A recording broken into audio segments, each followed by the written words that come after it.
Estamos de volta com o nosso Mais Saudável. E hoje quem está aí na cidade de São Paulo pode nos acompanhar. Eba, tananã, 55.1, TV aberta, canal digital, tá bom? Vem com a gente, faz a sua pergunta, porque hoje a gente está falando sobre a hiperatividade e o transtorno do déficit de atenção. Pra gente explicar e começar, o que é esse transtorno, doutor? O transtorno do déficit de atenção é um distúrbio que se caracteriza por dificuldades, principalmente na esfera da atenção. Então, a pessoa vai ter dificuldade em sustentar a atenção pelo tempo que a tarefa exige, vai ter dificuldade em modular a atenção, vai ter dificuldade em retomar o foco quando interrompido, vai ter dificuldade em migrar de uma atividade para outra. Então, ela tende a permanecer na atividade anterior, mesmo quando ela está sendo chamada para uma próxima atividade. Ela vai ter dificuldades na esfera de organização de coisas, tarefas, planejamento, processo de tomada de decisões pode ficar comprometido e pode existir ou não sintomas de hiperatividade também. Pessoas que são mais inquietas ou têm mais dificuldade em ficar fazendo uma só coisa por vez, ou dificuldade em esperar com tranquilidade numa situação em que isso é necessário. Mas é importante lembrar que os sintomas de hiperatividade não estão presentes na maioria dos casos de TDAH. Na maioria das vezes, são só sintomas de desatenção. A gente tem uns sintomas, uma tela de sintomas do TDAH. Pode colocar? Porque daí quem está em casa também começa a abrir e tomar um pouco mais de ciência e você pode também colocar algumas coisas mais. Primeiro, gente, a distração. A distração, ela é realmente caracterizada, esse primeiro sintoma? Sim, ela é um sintoma obrigatório. Ela é obrigatória. Não dá pra gente falar em TDAH sem distração. Só que não quer dizer que uma pessoa distraída é uma pessoa que tem esse transtorno. Correto, porque todo mundo é distraído em alguma medida, não é mesmo? Agora, a questão é, esse grau de distração, a intensidade e a frequência em que acontece a distração vai ser muito maior num portador de TDAH do que em uma pessoa normal. Perfeito. Aí aqui a gente tem um outro sintoma que é a hiperatividade que o doutor falou. A hiperatividade, doutor, ela é um sintoma do TDAH, mas não quer dizer que quem tem o déficit também tem a hiperatividade? Exatamente, ela é um sintoma não obrigatório. Ela pode estar presente ou não. Na maioria dos casos, não vai estar presente. Em crianças é interessante que quando a hiperatividade está presente, como ela incomoda, né, ela perturba o ambiente na sala de aula, incomoda em casa, essas crianças, elas recebem um diagnóstico mais precocemente do que as outras, né? Muitas vezes até um diagnóstico errado. Elas podem ter hiperatividade por outra razão, né, e se ganha um diagnóstico errado de TDAH. Mas a maioria das crianças não vai apresentar TDAH. Vai ter só uma distração bastante consistente que prejudica bastante o desempenho. E acabam não sendo diagnosticados tão cedo por causa da ausência da hiperatividade. Perfeito. Camila, a gente começou o programa exatamente com esse tema e eu falei, né? Criança levada sempre é diagnosticada por nós mesmos, pessoas comuns, não somos especialistas. Mas quando a gente vê uma criança muito levada, automaticamente a gente já fala, porque parece que essa palavra entrou na moda, né? Tá. Ah, essa criança é hiperativa. Essa criança é hiperativa. Na sala de aula, como é que você consegue visualizar e como é que você consegue diagnosticar e diferenciar uma criança levada, que, como você mesmo disse, a saúde leva isso, né, na criança principalmente, de uma criança com a hiperatividade? Ela tem mais dificuldade de concentração mesmo, como o doutor estava falando, né? No caso da escola que a gente trabalha, que é pelo método Montessori, ela já tem uma liberdade de se movimentar. Então, assim, na verdade, ela tem essa liberdade de manter o movimento, faz parte do método Montessori mesmo, a criança andar pela sala, escolher, ter livre escolha, né, ser espontânea.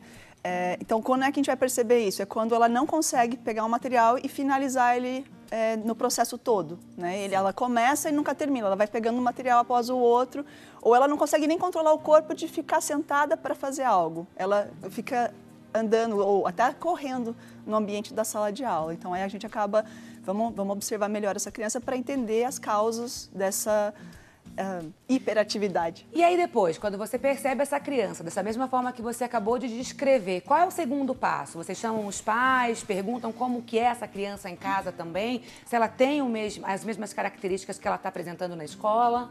Sim, uma conversa com os pais é sempre o melhor caminho, né? Porque somos parceiros, né? Na educação dessa criança, a gente tem que ter esse olhar, fazer muitas observações. A observação sempre é a base para qualquer atitude que a gente venha a chegar à conclusão que seja necessária ser tomada, né? Então, por exemplo, recomendar, né, da gente, vamos fazer uma atividade, vamos fazer num ambiente mais calminho, menos ações, né? Porque como o ambiente da sala Montessori, são várias crianças, cada uma fazendo uma atividade diferente, aquilo facilita ainda ela a atenção dela ser desviada, né? Então vamos para uma mesa num canto que vai ter menos estímulo em volta dela. Você percebe o comportamento dessa criança? Essa criança ela é mais irritada, ela é mais agitada, ela é mais temperamental, vamos chamar assim, do que as demais? Ela é mais agitada. Eu acho que acaba tendo um nível maior de irritação no sentido que ela gostaria de conseguir se controlar ou gostaria de fazer atividades que ela tem à vontade, mas ela não é capaz, né? Ela não consegue. Agora, como é que fica a questão de notas? Vamos dizer assim, essa criança ela tem mais facilidade de aprendizado ou ela tem mais dificuldade?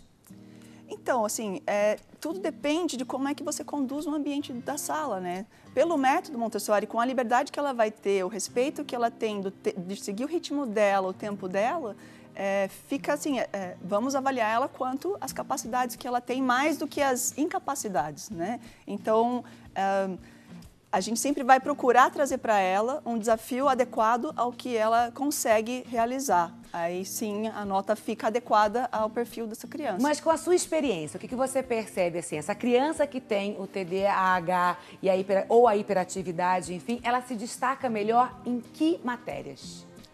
E cada indivíduo é único. Cada indivíduo é único? Exatamente. Acho que também para os adultos, quando a gente vai avaliar um ser humano, não tem como você falar assim, olha, a média geral é essa. Não, sabe por que eu estou perguntando isso? Porque automaticamente me vem à cabeça, a gente em reunião de pauta ontem estava falando sobre isso. Será que essa criança ela tem mais facilidade, por exemplo, em matérias que exigem um raciocínio mais rápido, mais legal, do que, por exemplo, aquela matéria decoreba, sabe? A história, que daí ela vai ficar lá decorando aquele ponto, enfim, automaticamente ela vai voar. Tá certo o que eu estou falando, Moar?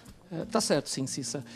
Eu diria que ela vai ter maior facilidade nas matérias em que ela se envolve mais, né? Então, muitas vezes, vai depender, sim, se a matéria for especialmente interessante para ela, ou se o professor tiver uma didática que captura a atenção dela, ou se ela tiver uma habilidade inata, específica para aquilo. Então, nós podemos ter crianças com TDAH que vão muito bem em exatas, isso é possível. E nós podemos ter crianças com TDAH que vão muito bem em artes, né? Porque, ou por uma habilidade inata, ou porque naquelas matérias, especificamente, ela tem um ambiente que ela se envolve bem com a matéria.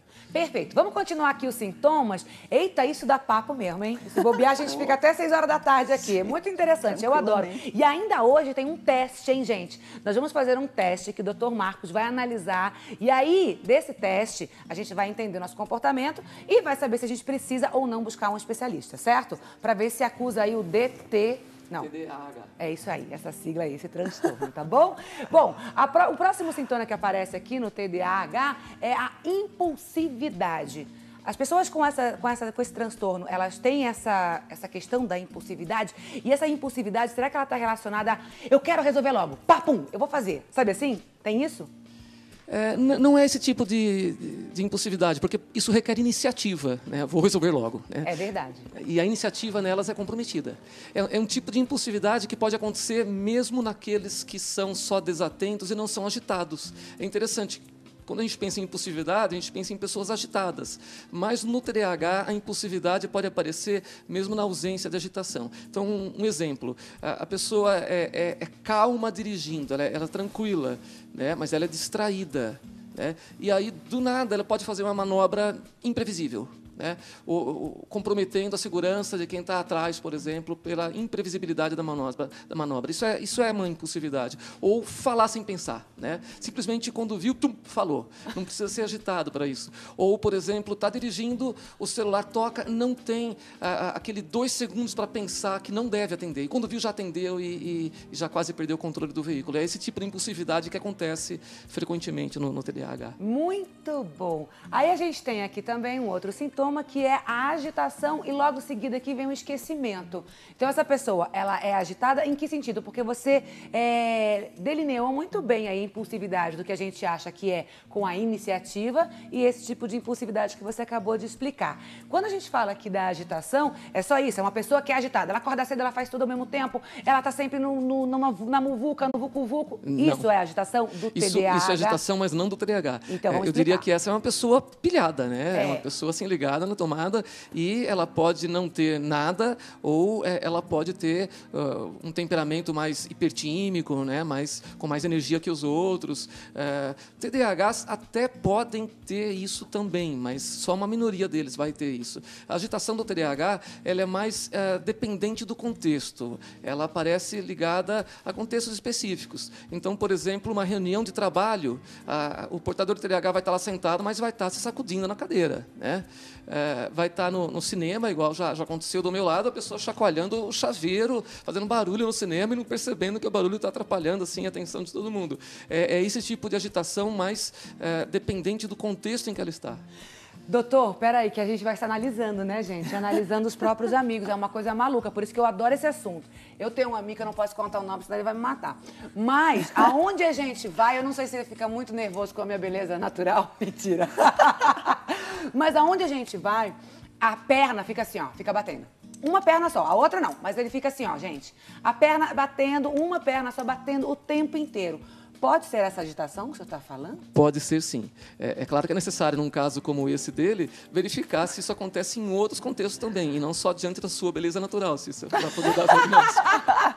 Ó, amigo, vou levar o teste para você fazer, tá bom? Tem mais. O esquecimento é em que sentido? Essa questão da distração mesmo? Nossa, esqueci que eu tinha reunião hoje às 6 horas da tarde. É isso? Sim, isso é muito frequente na vida deles. É algo que vai acontecer ali 2 ou 3 vezes por semana. São pessoas que vão ter grande dificuldade em consolidar o uso de uma agenda de papel, de celular, né? Sempre pensa, daqui a pouco eu anoto, aí passa e esquece de anotar, esquece de consultar a agenda e acaba perdendo compromissos e prazos importantes simplesmente porque esqueceu. Né? Não é por falta de um senso de dever ou de responsabilidade, é esquecimento mesmo. Doutor, a questão da desorganização também anda colado aí no TDAH? Sim, frequentemente. Crianças, a gente vai observar a desorganização com objetos, né? Em adultos, a gente vai observar que essa desorganização com objetos pode ter continuado, mas vai existir desorganização com tarefas, com responsabilidades, uma definição de prioridades meio fraca. Então, na hora de sentar para fazer o que precisa, não começa pelo mais importante, pode começar pelo que é relevante para ele na hora, pelo mais legal, e o mais importante fica para depois. Isso é desorganização também, né? E aí a gente tem, por último, que eu quero que o senhor me explique, porque ontem em reunião, eu e minha equipe, todo mundo ficou, o que é isso? Então a gente vai descobrir, tá, gente? Adiamento crônico. O que é isso, doutor? Então, esse é um sintoma bem presente no TDAH, né? Mas não apenas no TDAH. Ele vai estar presente também em pessoas que estão sobrecarregadas ou cansadas ou que abraçam mais responsabilidades do que deveriam, né? Agora, no TDAH, esse adiamento crônico ou procrastinação são tarefas que a pessoa tem a capacidade e o tempo para terminar, mas ela acaba se enrolando, né? E quando vê assim, o dia já acabou, não deu, quando vê, esqueceu e o prazo venceu. E essa tendência para esse adiamento crônico é um dos aspectos que mais saltam aos olhos no funcionamento, no dia a dia de um portador de TDAH. Cá, você percebe na escola, assim, isso facilmente com seus anos de prática em pedagogia, assim? Não é tão fácil. Não é tão fácil. Porque a criança, a gente está trabalhando numa faixa etária de 0 a 6 anos lá. Então, já é algo que, na verdade, nessa idade, eles têm uma necessidade muito grande de ordem. Eles precisam da ordem. Então, eles estão passando o que a gente chama de período sensível. Dentro do método Montessori, a gente fala de períodos sensíveis, de querer tudo organizado. Então, você imagina você está num ambiente desorganizado, ou se ela passar a ser desorganizada, como isso vai afetar ela, né? E aí entra nessa agitação, entrando em todos os restos das outras características, né? Mas não é tão fácil assim de ver numa criança. Eu acho que fica mais fácil ainda quando eles estão mais velhos. Eu quero deixar uma pergunta aqui, porque a gente vai para um rápido intervalo, daqui a pouquinho a gente volta, tá? É o seguinte, eu quero saber se eu não fui diagnosticada na minha infância, mas na vida adulta, em algum momento eu posso ser diagnosticada ou deve ter algum gatilho que só aparece o TDAH para mim na vida adulta, nesse momento? Segura, daqui a pouco você me responde, tá? Você aí, tem pergunta também? Então manda pra gente que o programa tá bom demais. Gostei desse assunto aqui hoje, tá? 0800 777 0021 1938719620. Ó, o que a gente vai sortear amanhã? Essa prancha vai ser sua, vai chegar aí na sua casa. Você vai fazer aquele cabelo da Gisele Bündchen, todo modelado, todo cacheado, facinho, sem fazer gasto, né? Porque você não vai no salão de cabeleireiro, você vai economizar, vai ganhar de presente. Então, ó, dá tempo. Pega o telefone, liga, vem com a gente, porque seu nome vai aqui, ó, pra essa urna e amanhã eu vou te sortear, tenho certeza. Ó, faz o seguinte, fica com a gente, não descola, eu vou e volto voando, me espera.